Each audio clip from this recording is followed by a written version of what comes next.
যাদের বিয়ে হতে কোনো রকম কোনো বাধাপ্রাপ্ত হচ্ছো বা ভীষণ রকম প্রবলেম আসছে, কোনো সম্পর্ক তৈরি হচ্ছে বা সম্পর্ক আসছে কিন্তু সেটা বারবার ভেঙে যাচ্ছে, বিয়ের জায়গাতে ভীষণভাবে বাধা আসছে, তারা এই যেদিনকে দোল পূর্ণিমা, হোলি আসছে সামনেই, এই হোলির দিন একটা ছোট কাজ করবে।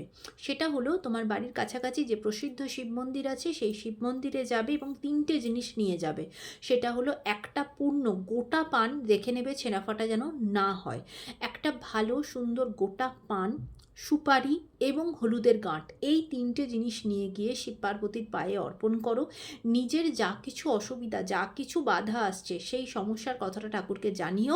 বিয়েতে যা যা ব্লকেজ আসছে সেখানটা যেন তিনি ক্লিয়ার করে দেন, সেই আশীর্বাদ চেয়ে নেবে এবং ওখানে বসে ওম গৌরী শঙ্করায় নমঃ এই মন্ত্রটা 108 বার চ্যান্টিং করো, করে ঠাকুরকে যাতে সমস্ত বাধা বিপত্তি ব্লকেজেস যেন উনি কাটিয়ে দেন এই প্রার্থনা করে মন্দির থেকে বেরিয়ে চলে আসবে, আর পিছন ফিরে তাকাবে না।